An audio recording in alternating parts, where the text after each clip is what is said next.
అరుణోదయ దర్శనం అనే కార్యక్రమానికి మీ అందరికి స్వాగతం పలుకుతున్నానండి. మన తండ్రి అయిన దేవుని నుండి ప్రభువైన యేసుక్రీస్తు నుండి కృపా సమాధానములు మీకు తోడైండును గాక. మీ అందరికీ యేసుక్రీస్తు అతి పరిశుద్ధమైన ఉన్నతమైన నామములో శుభాది వందనాలు తెలియజేస్తున్నానండి. ఈ శ్రేష్టమైన సమయంలో నిర్గమాకాండము 14వ అధ్యాయము 14వ వచనాన్ని ధ్యానం చేసుకుందాం. యెహోవా మీ పక్షమున యుద్ధము చేయును.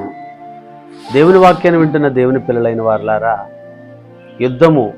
యుద్ధము అనేది ఎవరు చేస్తారు, పోరాటం అనేది ఎవరు చేస్తారు అని మనం ఆలోచన చేస్తే వాస్తవంగా దేవుని బిడ్డలారా, యుద్ధము అనేది శత్రువు మీద మనం చేయాలండి. ఎందుకంటే అపోస్తలుడైన పౌలు కూడా అంటున్నాడు, సాతాను యొక్క తంత్రములను మంత్రములను సాతానుగాడి యొక్క ప్రతి పన్నాగాన్ని మనం జయించాలంటే సర్వాంగ కవచము కావాలి. వాస్తవంగా మాట్లాడితే సర్వాంగ కవచం అనేది దేవుని బిడ్డలారా యుద్ధానికి వెళ్ళేవారు ధరించుకుంటారండి. వారికి ఎటువంటి ప్రమాదము జరగకుండా, ఎటువంటి గాయములు కాకుండా సర్వాంగ కవచాన్ని ధరించుకుంటారు. అదేవిధంగా దేవుడు మనకు అన్ని విషయాల్లో విజయాన్ని దయచేసే దేవుడు కాబట్టి యుద్ధము యెహోవాదే అంటాడు దావీదు. కాబట్టి మనం ప్రతి పరిస్థితుల్లో, మన శోధనలు అవ్వచ్చు, మన అనారోగ్యములు అవ్వచ్చు, మన ఆర్థిక ఇబ్బందులు అవ్వచ్చు, పిల్లల వలన సమస్యలు అవ్వచ్చు, కుటుంబంలో సమస్యలు అవ్వచ్చు, ఏ విధంగా మనకు సమస్యలు వచ్చినా మన పక్షాన దేవుడు ఉండి కార్యం చేస్తాడనే విషయాన్ని మర్చిపోకూడదండి. కాబట్టి మన పక్షమున యుద్ధము చేసేది, మన పక్షమున సాతానుతో పోరాడేది దేవుడే. ఈ సందర్భం మీ అందరికీ తెలుసు. మరి ఎర్ర సముద్రాన్ని దాటే క్రమంలో మోషే భయపడుతూ ఉంటాడు.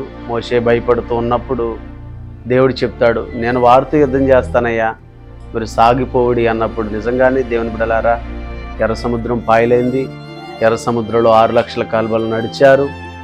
ఫరో సైన్యం వచ్చింది. ఆ ఫరో సైన్యం అంతా ఎర్ర సముద్రంలో కలిసిపోయినట్లుగా చూస్తాం. అటు రీతిగా ప్రతి పరిస్థితుల్లో దేవుడు నీకు తోడుగా ఉంటాడని మర్చిపోవద్దు. ప్రతి పరిస్థితుల్లో దేవుడు నిన్ను ఆదరిస్తాడు. ఈ కొద్ది మాటలు దేవుడు మీ అందరికీ ఆదరణ కలిగించునుగాక.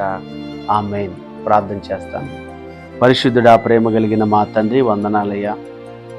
యుద్ధము చేయువాడవు నీవే అని ప్రభా ఆనాడు మోషేతో మాట్లాడుతూ ఉన్నారయ్యా. నిజమే ప్రభా, మా శ్రమలలో, మా కన్నీళ్లలో, మా వ్యాధులలో, మా శోధనలలో మాకే కష్టమైతే ఉందో, ఏ విషయంలో మేము పోరాటము కలిగి ఉన్నామో తండ్రి, వాటన్నిటి విషయంలో మాకు విజయాన్ని ఇచ్చే దేవుడు మీరేని మేము నమ్ముతున్నామయ్యా. ఆనాడు మోషేతో అంటున్నారయ్యా, ఇదిగో నేనే యుద్ధం చేస్తానని మీరు మాట్లాడుతున్నారయ్యా. అన్నాడు దావీదు కూడా అంటున్నాడు, యుద్ధము యెహోవాదే అని. ఈ వాక్యాన్ని వింటున్న వారి జీవితాల్లో తండ్రి, మరి ఎటువంటి శ్రమలు, ఇరుకులు, ఇబ్బందులు, సమస్యలున్న ఎరిగిన దేవుడు ప్రభువా, వాటన్నిటి నుంచి విడుదల కలిగించండి. మాకే శ్రమ వచ్చినా నీ మీద ఆధారపడి అయా ఇదిగో సాతానుగాడి యొక్క కబంధ హస్తాల నుంచి మమ్మల్ని దూరపరిచి అయా వాడితో యుద్ధము చేయవాడు నీవేని మేము నమ్ముతూ ఉన్నాము తండ్రి. నీకు వందనాలు, స్తోత్రాలయ్యా. అటు రీతిగా ప్రభా చదువుకునే బిడ్డలకు జ్ఞానం ఇవ్వండి అయ్యా. మరి ముఖ్యంగా ప్రార్థన చేస్తున్నాము తండ్రి, ఎవరు తండ్రి కుటుంబంలో సమాధానం లేక ఉన్నారు, కుటుంబాలకు సమాధానం దయచేయండి. సంతానం లేని వారికి సంతానము దయచేయమని కూడా ప్రార్థిస్తున్నానయ్యా.